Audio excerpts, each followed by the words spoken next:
Datamwila wane mbwile myaze myaka, datamwila wane mbwile myaze myaka.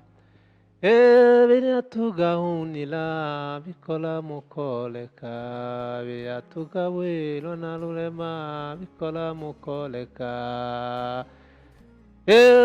Datamwila wane mbwile myaze myaka, datamwila wane mbwile myaze myaka.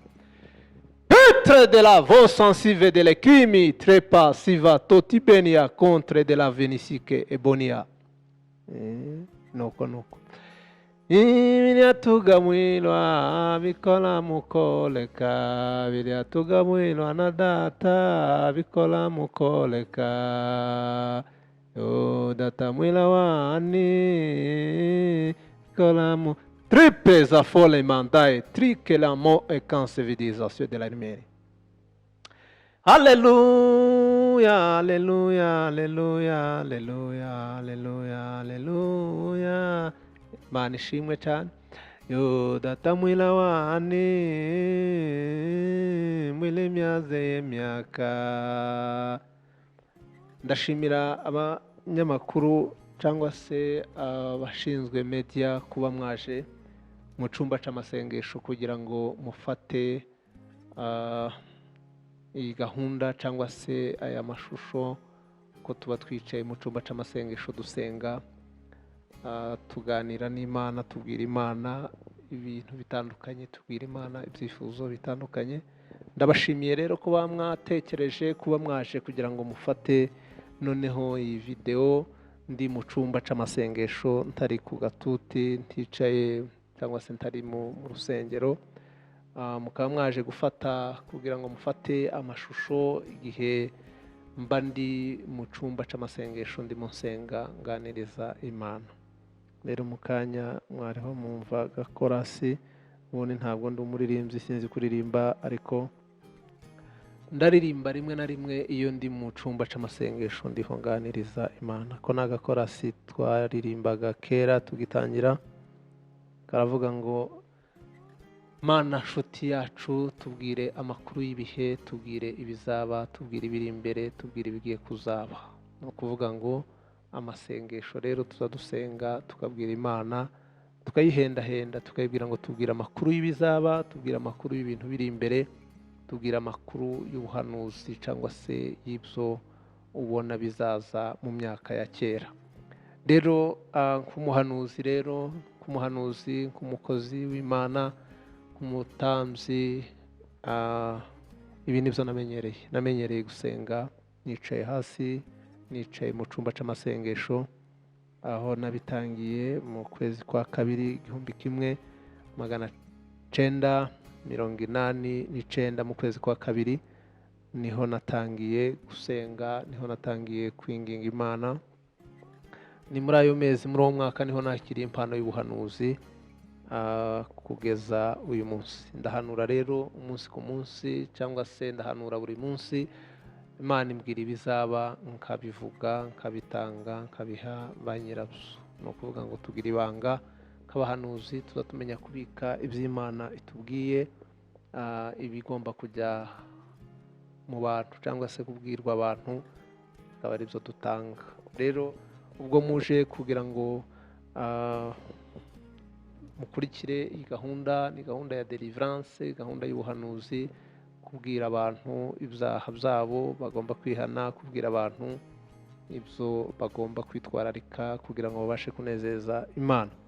Rero ndabashimiye rero kuba mwaje kugira ngo mufate aya mashusho cyangwa se mufate iri sengesho. Ni isengesho kandi ririmo ubuhanuzi, ririmo kubohora.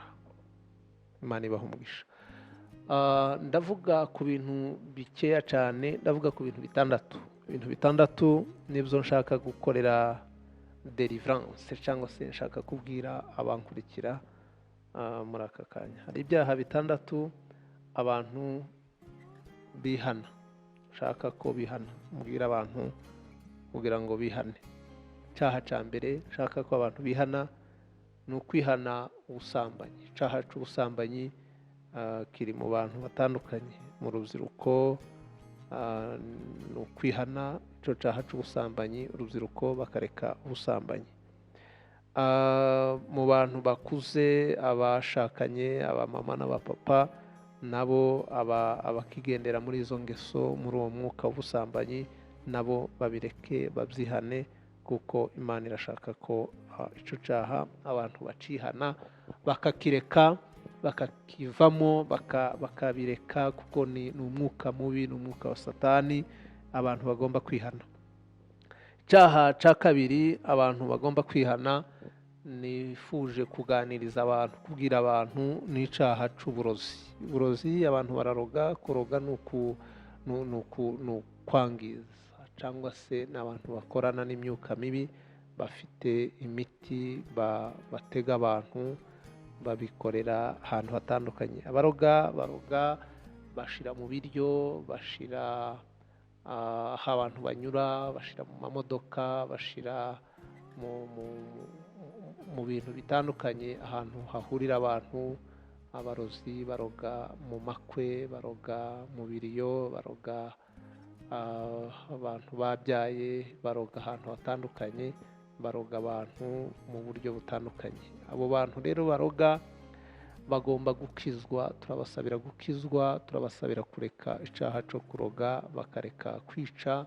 Bica abantu, bica urubyiruko, bica abasaza, bica abakecuru, bica abagore bakiri bato, bica abagabo bakiri bato, baroga bizinesi z'abantu, baroga imirimo y'abantu itandukanye abantu bakora. Basanga abantu barazenguruka imisozi, cyangwa se bakazenguruka muri bizinesi, umuntu akagira imyaka 20 acuruza ariko ahomba. Abantu bakiga ntibarangiza amashuri, kubera abarozi baroga, babatega imyuka mibi, ikabarangaza, ikabirukana mu mashuri, igatuma abantu batiga amashuri ngo barangize. Abaroga baroga mu ma ofisi y'abantu, abantu ntibakomeze akazi kabo, abantu bakananirwa akazi, yagera muri ofisi agasinzira, yagera muri ofisi akarangara ntakora akazi ashinzwe gukora kugeza bamwirukanye. Abaroga baroga bateza icangiro. Umuntu yari afite igikundiro, yari umuhanga, akaba umuswa, akarangara, akananirwa gukora akazi. Abarozi bateza indwara, abantu bakarwara indwara zitandukanye, kugira ngo bareke gukora imirimo, bareke gufasha ingo zabo, bareke gufasha itorero, bareke gufasha igihugu. Abarozi baroga amatorero, amatorero akananirwa gukora umurimo w'Imana, abashumba bakananirwa gusenga, abashumba bakarangara, abashumba bakananirwa kwegera Imana, abashumba bakananirwa guterana, abashumba bakava mu mwuka wo gusenga, bakarangara, bakava mu byizerwa. Abo ni abarozi baroga amatorero, baroga ibihugu, baroga imiryango, baroga ahantu hatandukanye. Ni ukuvuga ngo abo ni abantu batifuza ibyiza, ni abantu bakoreshwa na Satani, ni abakozi ba Satani, ni abakozi b'umwijima bakorera umwanzi Satani, noneho bigatuma abo bantu bakomeza kugira iyo myuka bakoresha. Abarozi rero bakoresha amafaranga, batwara amafaranga y'abantu, teza inyatsi, bagatuma abantu badatera imbere, batagira ubutunzi, kubera babanyaga cyangwa se bakoresha amafaranga y'abandi. Abo ni abantu bagenda basaba amafaranga, cyangwa se bakoresha abakene bo hasi, bakamutuma bakamubwira tugende uje kwa runaka aguhe amafaranga, umubwire ko ushonje, akagenda akamuha 2,000 cyangwa 5, akagenda akabishira abarozi, abarozi bakamuha 80,000 cyangwa 100, ariko bagafata ya mafaranga y'umucuruzi runaka kugira ngo bamuhomze, bamuteze inyatsi. Abarozi rero, aba barozi bagomba kwihana. Abarozi bagira ubugome, bagira umutima mubi, bagira inzika, bagira umujinya ukabije, kubera ko birasira abantu bose basenga. Abarozi barwanya Imana, barwanya abasenga, kuko iyo basenga bababwira kwihana.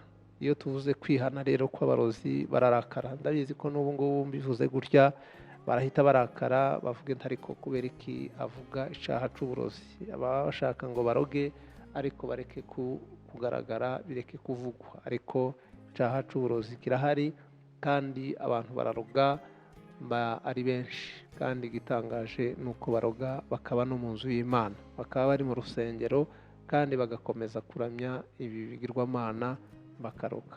Icyaha cya kabiri rero ni icyaha abantu bagomba kwihana bakakivamo, bagakizwa, bakegera Yesu.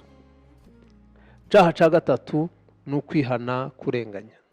Kurenganya ni icyaha gikorwa kandi kiri mu bantu benshi, kurenganya abakene, kurenganya abantu batandukanye, kurenganya harimo utuntu twinshi, kurenganya harimo kwiba, harimo gutwara ibintu bitari ibyawe, harimo kubeshera abantu, harimo ibintu byinshi. Kurenganya, uburiganya ni umwuka wo kurenganya, umwuka w'uburiganya, wo guhuguza, wo kwiba, wo gutwara ibintu by'abandi.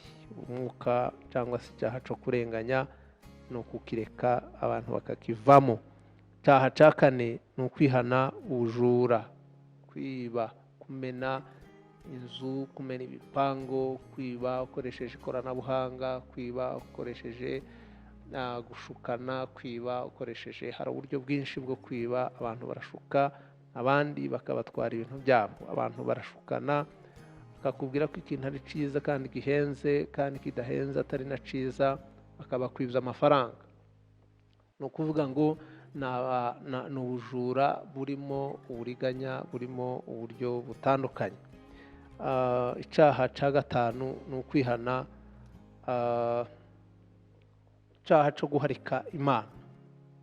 Abantu baharitse Imana, abantu bamenye Imana, barangiza bakaja mu bindi bintu, bagasambana, ari abakirisitu, ari abayobozi b'indirimbo, ari abayobozi ba za korari, ari abayobozi b'amasengesho, ari abayobozi b'ibyumba, baserire n'ibindi.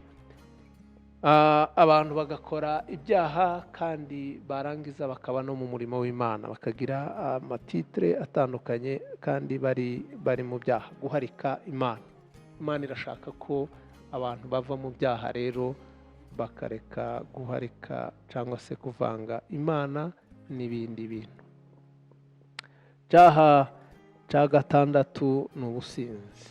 Ubusinzi, abantu baranywa inzoga, bakanywa urumogi, bakanywa amatabi, ibintu bitandukanye. Ni pepo mu businzi, mu itabi habamo imbaraga zikomeye z'abadayimoni.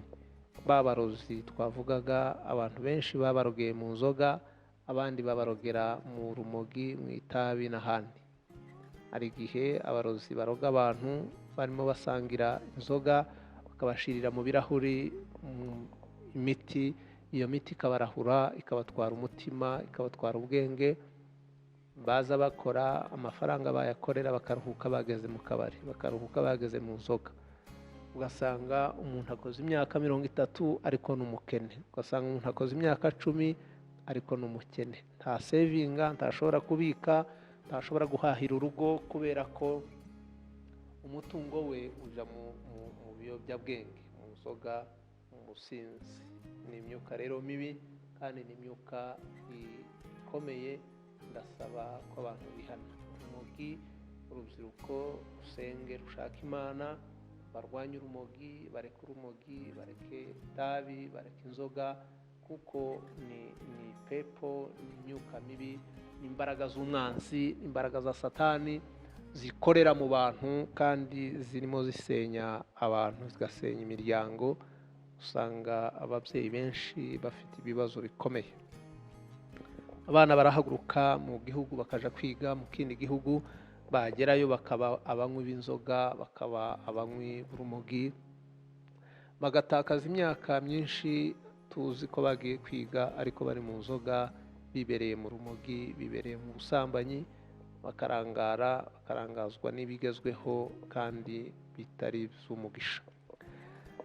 Rero birasaba ko urubyiruko ruja kwiga hanze hirya no hino ku isi, ko bagomba kwitwararika, bagasenga kandi bagashaka Imana, bakareka ibyaha kuko birica, birarimbura, bituma abantu batazagera ku iterambere rirambye cyangwa se batazagera ku migisha yabo kuko babyifuza kubera ibyaha.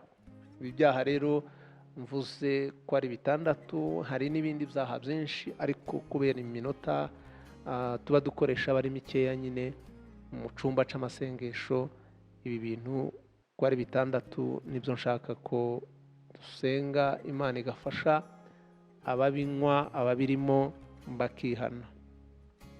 Hari ibindi byinshi cyangwa se deliverance yagera ku bintu byinshi, nakora ku bintu byinshi, ariko tuzagenda dukorana namwe nkabafata amashusho buhoro buhoro, tuzagende dufasha abantu batandukanye. Ariko ibyaha bitandatu mvuze nibyo nshaka, nibyo nifuza ko abantu bihana uhereye uyu munsi, abantu babireke babivemo, bakire Yesu nk'umukiza n'umucunguzi w'ubugingo bwabo.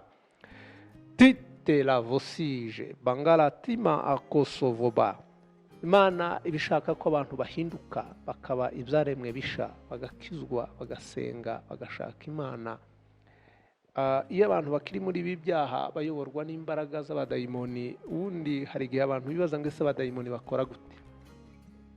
Abadayimoni bakorera mu busambanyi, abadayimoni bakorera mu barozi, abadayimoni bakorera mu kurenganya, abadayimoni bakorera mu bujura, abadayimoni bakorera mu guharika Imana, abadayimoni bakorera mu businzi. Ibi byaha mvuze ko ari bitandatu bikorerwamo n'abadayimoni.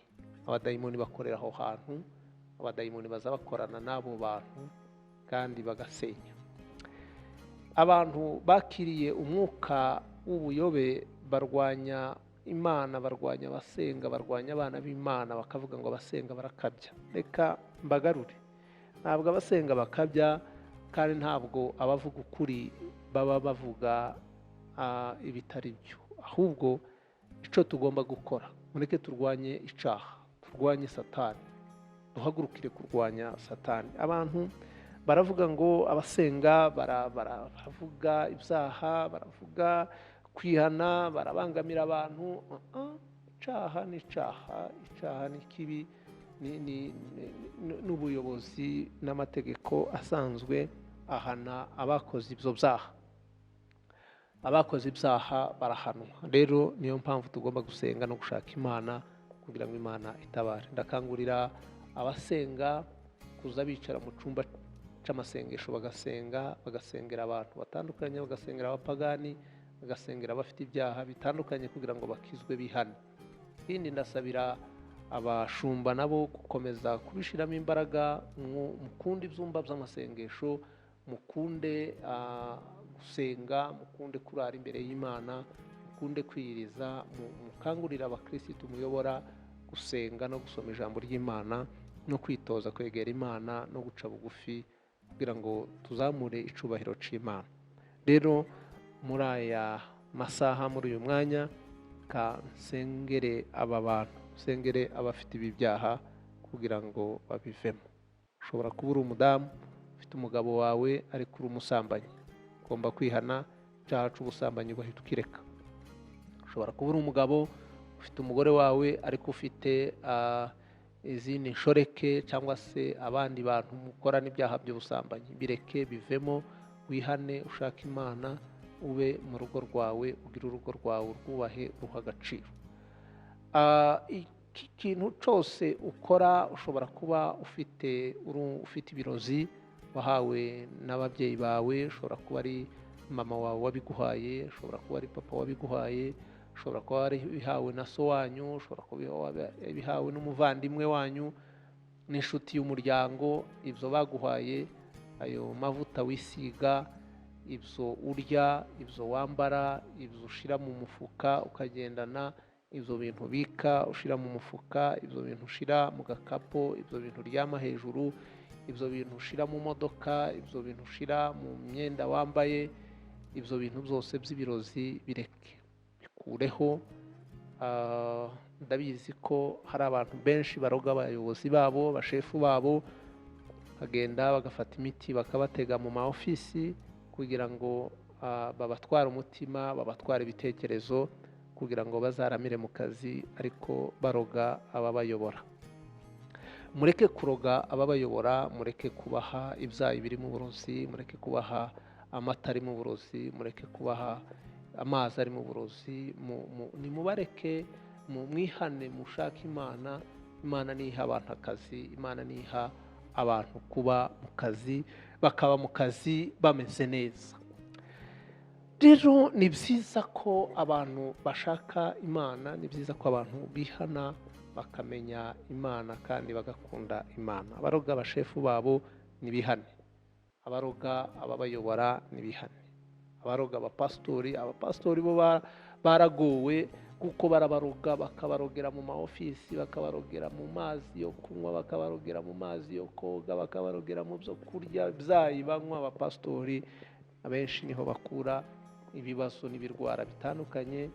Usanga mu bapastori barogwa n'abakirisitu bitwa ko ari abakirisitu babo kandi ari abakirisitu bavanga b'abapagani, bakabica imitima, bakabahabura, bakabakura mu kwizera, bakabakura mu gukunda Imana, bakava mu mwuka, bakaba abasivile, bakaba abantu batagifite agaciro, batagifite imbaraga, batagifite ubushake n'urukundo rwo gushaka Imana. Nuko niko abo bakozi ba Satani baroga batakaza agaciro k'abakozi b'Imana, bamara amavuta abakozi b'Imana. Abakozi b'Imana rero ugomba kongera amasengesho kugira ngo bagire amavuta akomeye kandi bakomeze kugira igikundiro cy'Imana. Kadusenge, basengere, nsengera abapagani, nsengera ababajura, nsengere ababariganya, nsengere ababaharika Imana, nsengera ababasinzi, nsengera ababarozi. Mwihane, muzarimbuka, muzasha mwabarozi mwe. Abarozi bazasha, abarozi bazaja mu muriro, bazarimbuka, bazasha kuko bakora ibintu bibi kandi bitandukanye binatangaje. Abarozi biharaje ibintu byinshi. Umurozi ashobora kubwira ngo yarose, akakubwira ibyo yarose kandi ari we murozi, ari we ukuroga. Ibyo yakuroteye akakubwira ibyo yakuroteye kugira ngo aguprovoke, agushiremo ikintu gitangira kuguca intege. Kumbe nibyo arimo, niyo plan yabo. Baratekereza, banyuza mu bintu bitandukanye. Iyo babona ari abasenga, babinyuza mu gusenga kugira ngo babagereho, babinyuza mu gushaka Imana. Baza bafite ibyifuzo nabo kugira ngo basengerwe, ariko bafite umugambi wo kuroga abakozi b'Imana. Ariko inzira banyuramo zose zirazwi, inzira z'abakozi ba Satani zose Imana irazizi kandi Imana irazihishura. Reka mbasengere.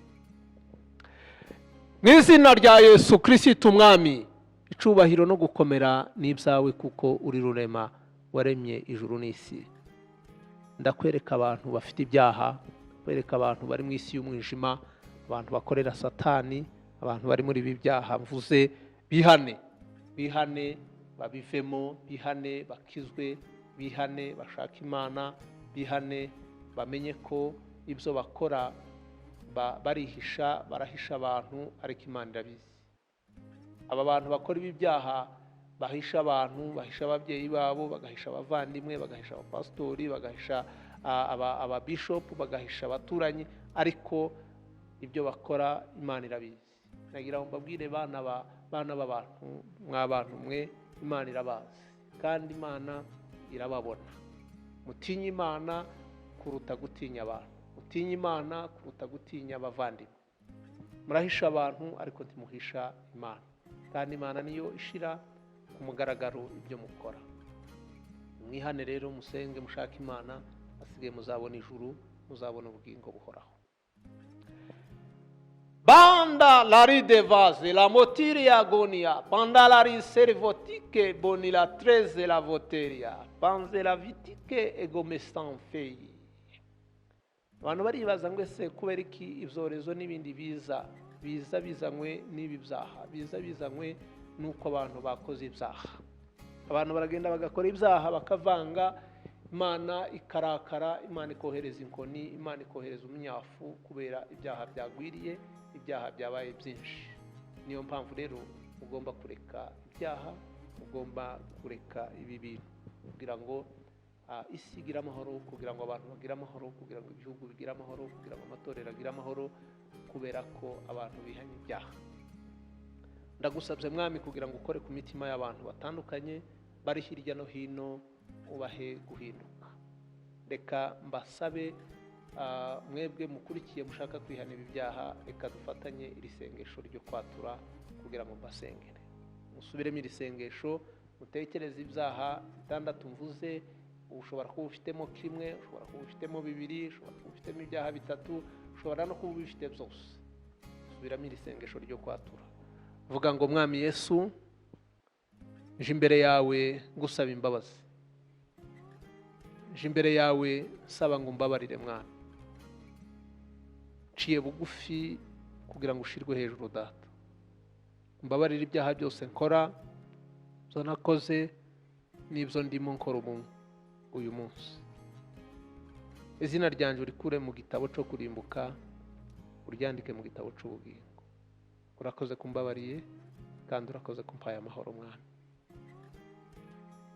Mana ndagushimiye ko uyu muntu akijijwe, yatuye, yemeye kugendana nawe. Muha amahoro kandi umukureho uyu mwijima, umukureho iyi karande, agira amahoro n'umugisha utangwa n'Imana. Ndagushimiye ko ubyemeye kandi ubikoze, kandi ukawuhaye umugisha n'ihumure uyu muntu wemeye gukizwa, kugaruka mu nzira yawe. Ni mu izina rya Yesu dusenze, urakoze, amen.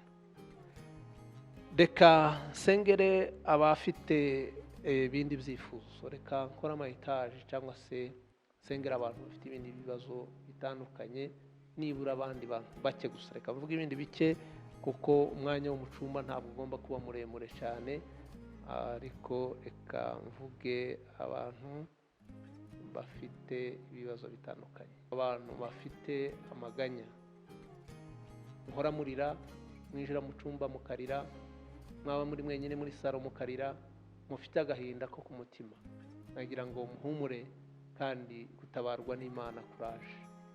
Reka guhangayika, reka kurira, reka marira, reka kwihererana mu cyumba wenyine ngo urire uvuge ngo iyo nza kubimenya, ahubwo menya ko Imana igutabaye kandi Imana iri mu ruhande rwawe. Kwifurije guhumurika no gukomera no gukunda Imana. Tuze gusoma Zaburi igice cya mbere umurongo wa mbere. Aho hantu muze kuhasoma Zaburi igice cya mbere umurongo wa mbere, murahasoma mwitonze. Data ndagushimiye ko utanze ihumure kandi ndagushimiye ko utanze amahoro, kurindwa no kuyoborwa n'Umwuka Wera. Ndagusabye ngo utange umugisha ukomeye kandi tuvumbuye imigambi ya Satani n'uburyo Satani akorera hirya no hino. Iyo myuka n'iyo migambi ye tuyishize ku mugaragaro, dusenyeye Satani, twubatse iby'ubwami bw'ijuru. Yesu azaza kandi azatwara itorero. Yesu azaza azahemba abakoze neza. Yesu azaza azashimira abitwaye neza. Niyo mpamvu mugomba kurwanya icyaha, mugakiranuka, mukaba mu Mana, Imana nayo ikabashigikira. Mana ndagushimiye kubanye natwe kandi ndagushimiye ko abankurikiye bose ubaha umugisha no kurindwa no gukomera. Imbaraga z'Umwuka Wera zibagote, ni mu izina rya Yesu nsenze, amen.